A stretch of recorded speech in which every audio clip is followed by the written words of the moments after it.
Hi guys, कैसे हो आप सब लोग। आज ये जो कहानी मैं आपको बताने वाला हूँ इट्स ऑफ अलीबाग, जैसे आपने थंबनेल में देखा है। और मैं कहानी ऐसे शुरू करना चाहता हूँ कि देखिए, रात के अंधेरे में आप किसी पर भी भरोसा नहीं कर सकते हो। कोई आपको किडनैप कर सकता है, कोई कुछ भी कर सकता है आपके साथ। लेकिन वहीं पे रात के अंधेरे में कुछ ऐसी बलाएँ भी भटकती है हमारे इस दुनिया में जिस पे ऑफकोर्स भरोसा नहीं किया जा सकता। मरने के बाद अगर समझिए कि आपके जो पिता है उनकी मौत हो गई एंड वो आपको एक भूत के रूप में, एक आत्मा के रूप में आपको दिख रहे हैं, तो वो आपका अच्छा थोड़ी सोचेंगे। मरने के बाद कोई किसी का अपना नहीं होता। मरने के बाद वो सिर्फ एक प्रेत आत्मा है।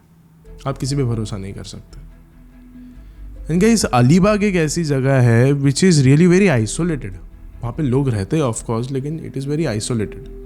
एंड वहीं के एक ऑटो ड्राइवर की कहानी है हमारे पास। इस ऑटो ड्राइवर का नाम था मकरंद, जिसके साथ अलीबाग में कुछ ऐसा हादसा हुआ जो सुनने के बाद I was like, this is not only a story, this is a horror story. और आज मैं आपको यही सुनाऊंगा। लेकिन ये वीडियो शुरू करने से पहले ऐसे ही और horror, mysterious and historical videos देखने के लिए सब्सक्राइब कर दीजिए इस चैनल को। अब ये कहानी शुरू होती है।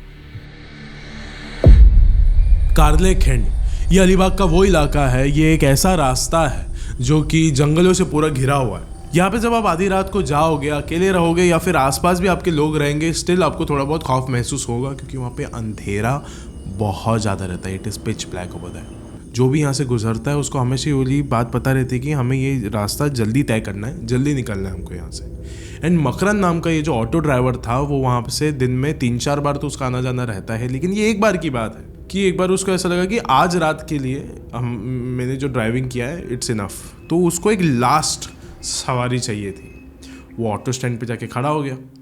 अब ऑटो स्टैंड पे जाने के बाद उसने देखा कि जो बाकी लोग थे वो लोग वहाँ से जा चुके हैं। बाकी जो ऑटो ड्राइवर्स थे ये भी वेट कर रहे हैं, अंधेरे में वेट किए जा रहे हैं।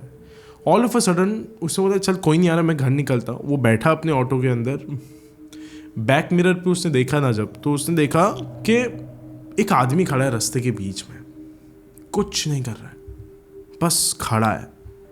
कि वहाँ एकदम बेजान पड़ा हो शायद वो आदमी। इसको भी लग रहा था मकरंद को कि शायद बेचारा होगा, कोई कहीं जाना होगा। इसे 2-3 बार उसको आवाज़ लगाई, लेकिन उसने कोई जवाब नहीं दिया। मकरंद वापस से अपने रिक्शा में बैठ गया। उसको वहाँ से निकलने का है, तो उसने बोला चलो ठीक है मैं निकलता हूँ, बहुत काम हो गया। उसने जैसे ही ऑटो स्टार्ट करी, वो आदमी उसके सीधा यहाँ पे लेफ्ट पे आके खड़ा हो गया अचानक से। उसने आके बोला कि भैया आप मुझे मेरे घर तक पहुँचा दोगे? मकरंद एकदम चौंक गया। उसने बोला भाई अभी तो तू वहाँ पे खड़ा था, मैं तेरे को आवाज़ भी लगाई, भाई तू ठीक है ना? उस आदमी ने कुछ भी नहीं कहा। मकरंद को ऐसा लग रहा था ये क्या हो रहा है यहाँ पे यार, आधी रात में एकदम सुनसान सड़क है, आदमी भी अकेला है, मैं भी अकेला हूँ, लेके तो जाना पड़ेगा, बुरा लग रहा है इसके लिए। फिर उसके बाद उसने उसको ऐसा बैठने का इशारा कर दिया, वो पीछे आके बैठ गया। फिर उसके बाद उसने ऑटो तो स्टार्ट कर दी, लेकिन बाद में गाड़ी चल रही है और ये कुछ बता नहीं रहा है कहाँ जाना है, घर जाना है। वो तो उसने बस बोल दिया एक बार, लेकिन कहाँ जाना है वो नहीं बताया उसने। अब उसने पूछा भाई ये सब तो ठीक है, लेकिन जाना किधर है आपको? फिर उस आदमी ने कहा कि आप सीधा सीधा चलो, मेरा घर आ जाएगा। अब रात काफ़ी हो चुकी थी एंड मकरंद को ड्राइव करते वक्त हमेशा किसी ना किसी से बातचीत करने की आदत थी। जो भी पैसेंजर होता था सबसे वो बातचीत करता था। तो उसने सोचा कि मैं किसी ना किसी को कॉल लगाऊं, लेकिन उसने जब फ़ोन की तरफ देखा तो उसकी बैटरी डेड हो चुकी थी। अब इसके पास उस पैसेंजर से बात करने के अलावा और कोई भी ऑप्शन नहीं था। उसने फिर पूछा आप यहाँ पे किसी काम से आए थे क्या साहब? उस पैसेंजर ने कोई भी रिप्लाई नहीं दिया, एकदम शांति से बैठा हुआ था। मकरंद को भी बहुत अजीब लगा, यार ये तो बहुत रूड बात है, एक तो मैं इसकी मदद कर रहा हूँ, ऊपर से ये कोई जवाब नहीं दे रहा है मेरे को। चलो ठीक है। अभी कुछ देर बाद वो जो आदमी था, वो जो पैसेंजर था, उसने मकरंद के शोल्डर पे हाथ रखा और हाथ रखने के बाद उसने उसको बोला क्या हम यहाँ पे थोड़ी देर के लिए रोक सकते हैं? मकरंद ने कहा भाई साहब यहाँ पे कोई दुकान नहीं है, यहाँ पे कोई सुविधा नहीं है, कोई ऐसा इलाका नहीं है जहाँ पे मैं आपको रोक के रख सकता हूँ। झाड़ियों से घिरा हुआ इलाका है ये, जंगली जानवर घूमते हैं साहब यहाँ पे, और रात के इलाके में ऐसी जगहों पे मैंने सुना है कि बुरी बलाएं भी भटकती है, आपको नहीं उतरना चाहिए यहाँ पे। फिर भी उसने बहुत इंसिस्ट किया और बोले कि नहीं आप रोक दीजिए। फिर उसने ऑटो रोक दी। उसको बोला ठीक है रोक देता हूँ। रोक दिया। वो पैसेंजर उठ के बाहर गया। थोड़े वक्त के लिए वो झाड़ियों की तरफ देखता रहा। अब ऑल ऑफ अ सडन उस पैसेंजर ने रोना चालू कर दिया। वो आदमी रो रहा था बहुत बुरी तरीके से।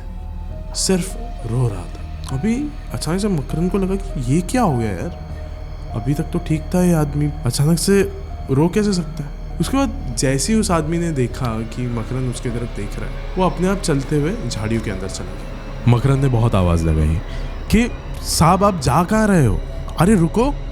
लेकिन उस इंसान ने एक भी बात नहीं सुनी, बस रोते हुए चला गया। इतने सुनसान इलाके में अब मकरंद के पास कोई भी ऑप्शन नहीं था, वो भी उसके पीछे पीछे जंगल में चला गया। वो इंसान बहुत अंदर तक गया और एक जगह पर बैठकर रोने लगा। जब मकरंद वहां गया तब उसी इंसान की लाश पड़ी हुई थी। उस पल में मकरंद को लगा कि मैं कोई बुरा सपना देख रहा हूं, ऐसा नहीं हो सकता। वो ये सब कुछ सोच ही रहा था कि उस लाश ने अपनी आंखें खोली और मकरंद को देखकर दर्द के मारे चिल्लाने लगा। एक पॉइंट तक उस इंसान को देख सकता था, लेकिन उसके आंखों के सामने ही वो गायब हो गया। जैसे ही वो गायब हुआ, उसे बाहर से किसी के पुकारने की आवाज आई।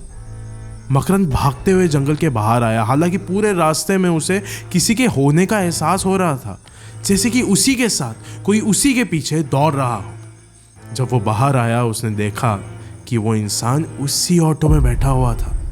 उस इंसान ने कहा कि भैया कहाँ चले गए थे अचानक से जंगल में।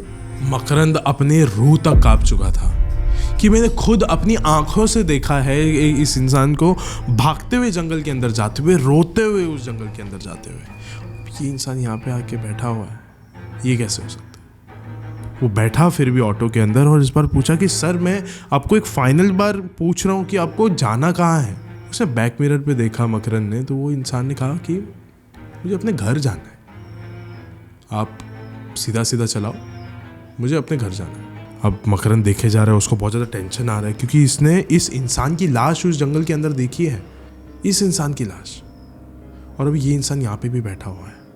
ये कैसे हो सकता है। बहुत ज़्यादा डर गया था अभी मकरंद। उसको बार बार पूछा था साहब आप पक्का आपके घर पे ही जाओगे ना। कुछ जवाब नहीं दे रहा था, बाहर की तरफ देख रहा था।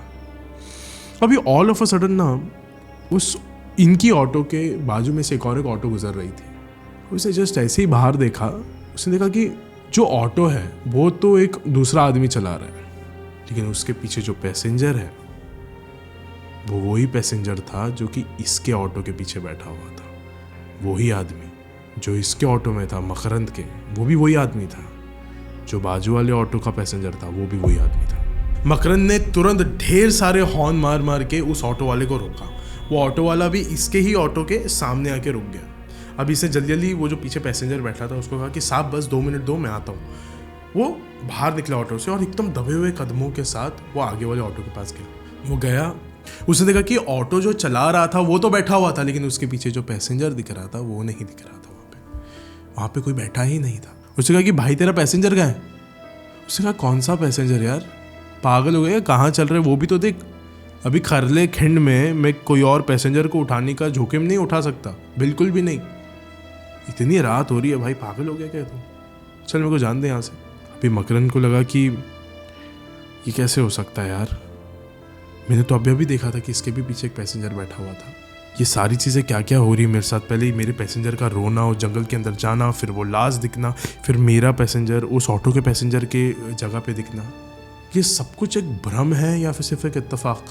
वापस से उसने ऑटो स्टार्ट कर दी, पर कुछ ही देर बाद ना लोगों के घर वगैरह दिखने लग गए थे। तो फिर इसको एक थोड़ा अच्छा लग रहा था कि हाँ चलो मैं अभी अपने जैसे लोगों के आसपास हूँ, इंसानों के आसपास तो आया, इंसानों की बस्ती के आसपास तो आया। बस जब से जंगल में हूँ ये सारे थॉट्स मेरे दिमाग में चल रहे हैं। अभी उसको ऐसा लग रहा था कि अब फाइनली ये रोकने बोलेगा मुझे, और वही हुआ। उसने रोकने बोला एक घर के पास आके कि प्लीज़ यहाँ पे रोक दो। फिर वो नीचे उतरा। फिर मकरंद ने पूछा कि भाई साहब मेरा भाड़ा किधर है। उसने कहा कि अभी मेरे पास नहीं है, मैं घर से ला के आपको देता हूँ। 10-15 मिनट कुछ गुजर गए अभी। उसके बाद क्या हुआ कि इसने बोला कि चलो छोड़ो जाने दो, अगर ये नहीं भी देता पेमेंट मुझे कोई प्रॉब्लम नहीं है, भाड़ा नहीं मिलेगा तो भी मुझे कोई ये नहीं है। वैसे भी बड़ा अजीबोगरीब सा भाड़ा था, अलग ही पैसेंजर था, मुझे नहीं चाहिए। ठीक है, फिर भी ना थोड़ी देर बाद और उसने सोचा कि अरे इतने घंटे तक मैंने ड्राइव किया है तो मेरी मेहनत ना वेस्ट चली जाए, मैं अपने आप के पेट पे क्यों लात मार रहा हूँ यहाँ पे। और उसके बाद वो उसके घर की तरफ चलने गया। अब वो उसके दरवाजे के पास आके खड़ा हो गया और उसने बेल बजाया। दरवाज़ा एक बूढ़ी औरत ने खोला। वो एकदम नींद में लग रही थी और मकरंद को देखकर उसने कहा कि आप कौन हो? इतनी रात गए आप हमारे घर क्यों आए हो? मकरंद ने बोला कि माफ़ कीजिए पर मैं बस अपने भाड़े के पैसे मांगने आया हूँ। बूढ़ी औरत ने कहा कि भाड़ा? कौन सा पैसा? मकरंद ने कहा कि अरे अभी शायद आप ही का लड़का है जो मेरे साथ इस घाट से आया है, मैंने उसे यहाँ तक छोड़ा, बस उसी के पैसे मांग रहा हूँ। ये सुनकर वो बूढ़ी औरत एकदम चौंक गई। मेरा लड़का? वो फौरन अंदर चले गई। कुछ देर बाद वो एक फ़ोटो के साथ बाहर आई। उसने मकरंद को वो फ़ोटो दिखाया और पूछा कि क्या यही था वो लड़का? मकरंद ने कहा हाँ हाँ यही तो था वो, प्लीज़ मुझे बहुत लेट हो रहा है, आप मेरे पैसे दे दो। उस बूढ़ी औरत ने कहा कि लेकिन इससे गुजरे हुए तो 2 महीने हो चुके हैं। उस बूढ़ी औरत ने कहा कि आज से ठीक 2 महीने पहले मेरा बेटा उसी इलाके से आ रहा था एंड रास्ते में एक ट्रक ड्राइवर ने उसकी गाड़ी को ठोक दिया और उसके बाद उसे बहुत लोगों से मदद की गुहार मांगी। लाइक हर जगह से वो बस चिल्ला रहा था, उसका बस खून निकले जा रहा था, ब्लड फ्लो हुए जा रहा है।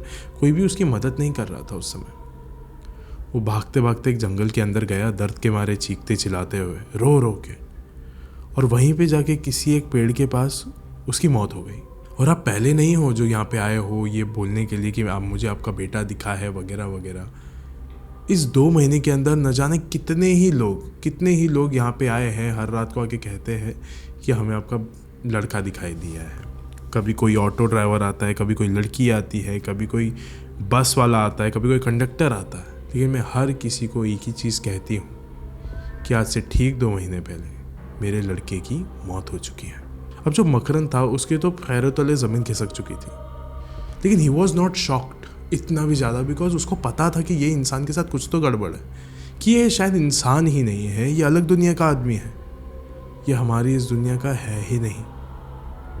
उसने यही सोचा, यही सोच के उसने ये गहरा घोट पी लिया कि जाने दो, जो हुआ उसको मैं अपना एक भ्रम समझ के आज भूल जाता हूँ, और वो वहाँ से चला गया। आज इस वीडियो के अंत में ना मैं आपसे बस इतना ही कहना चाहूँगा कि हमारे देश भर में ऐसे बहुत सारे हाईवेज़ हैं जहाँ पे बहुत सारे लोगों की मौत हुई है जो एक अच्छी खासी ज़िंदगी जीना चाहते थे, जो एक बाप था, जो शायद किसी का भाई था, किसी का बेटा था, एंड आज हर किसी की आत्माएं वहाँ पे भटकती है। लेकिन मैं आपको जैसे इस वीडियो के एकदम शुरुआत में कहा था, मर जाने के बाद वो किसी का बाप, बेटा या भाई नहीं होता, वो सिर्फ एक आत्मा रहती है जो आपको भी वही दर्द पहुंचाना चाहती है जो उसने सहा था उसके मौत के दौरान। तो ऐसी जगहों से बच के रहिए। So guys, my name is Aman Parkar and मैं आपको मिलूंगा मेरे नेक्स्ट यूट्यूब वीडियो में। शुक्रिया।